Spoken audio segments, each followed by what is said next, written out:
Hey guys, welcome back. So in this video I'm going to show you how to access DaVinci Resolve photo editor. So yeah, let's get straight into it.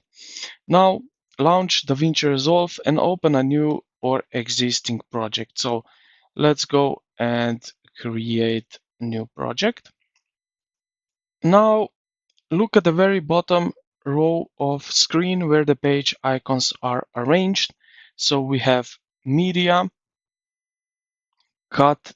So now it's photo, and then we have cut, edit, fusion, color, and so on. The second one is photo.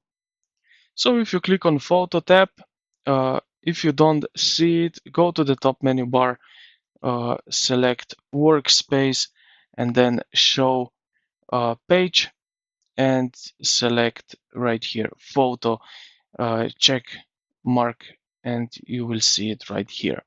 Now if you still don't see it, probably you will need to update your DaVinci Resolve to the latest version. But yeah, this is pretty much how to access DaVinci Resolve photo editor. So I hope this video helped you out.